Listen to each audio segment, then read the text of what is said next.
Hindi kaya mas madali kung dito ko na lang hiniwa. Extra virgin oil. Wow!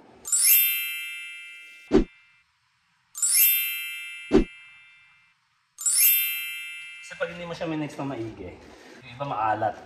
In fairness hindi ako talaga cook. Hindi ako marunong magluto. Pero yung mga basic na ganito, kaya ito lang yung ginagawa ko.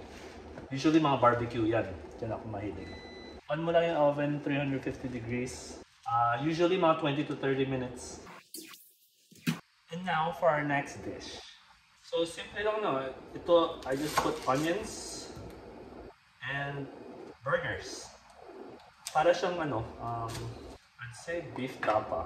No, not beef tapa. Beef steak, I guess. That's what you call it. Ang tawag mo doon? You guys let me know anong tawag mo doon. Pero ang ginagamit ko, yung mga burgers sa Costco. Yun nga lang, frozen siya. Hindi siya super fresh. Pero, yun talaga. Doon sa mga galing magluto dyan, paano ba may proper way ba na mag-cut ng onions? Kasi hindi ko alam. Comment down below and let me know. Ayun para mabawasan yung iyak sa yung luha. Oh, I hate cutting onions. Yung tradition na sabi, ginagamit yung middle finger para i-measure yung rice. Ginagawa ko rin yun. It's funny how that works, eh? Middle finger. Perfect rice all the time.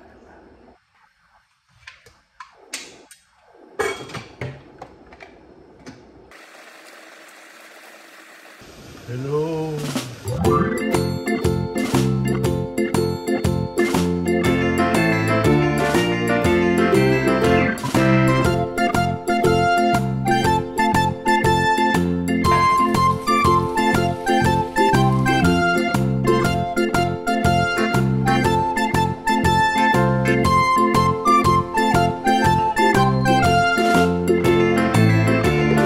Folks, ganun ka simple lang yun. O di yan, natapos din magluto. Di pa nga nakakain eh. Para lang makaredy yung pagkain mga bata pagdating nila after school. Alam mo, mukhang sarcastic ako magsalita ng ganito. Pero ito talaga ang totoong buhay namin dito.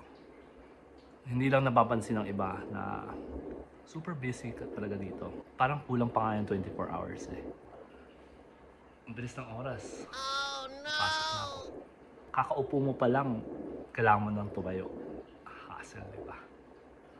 But, you gotta do what you gotta do. Alright? Peace. Perfect rice. Wow, look at that.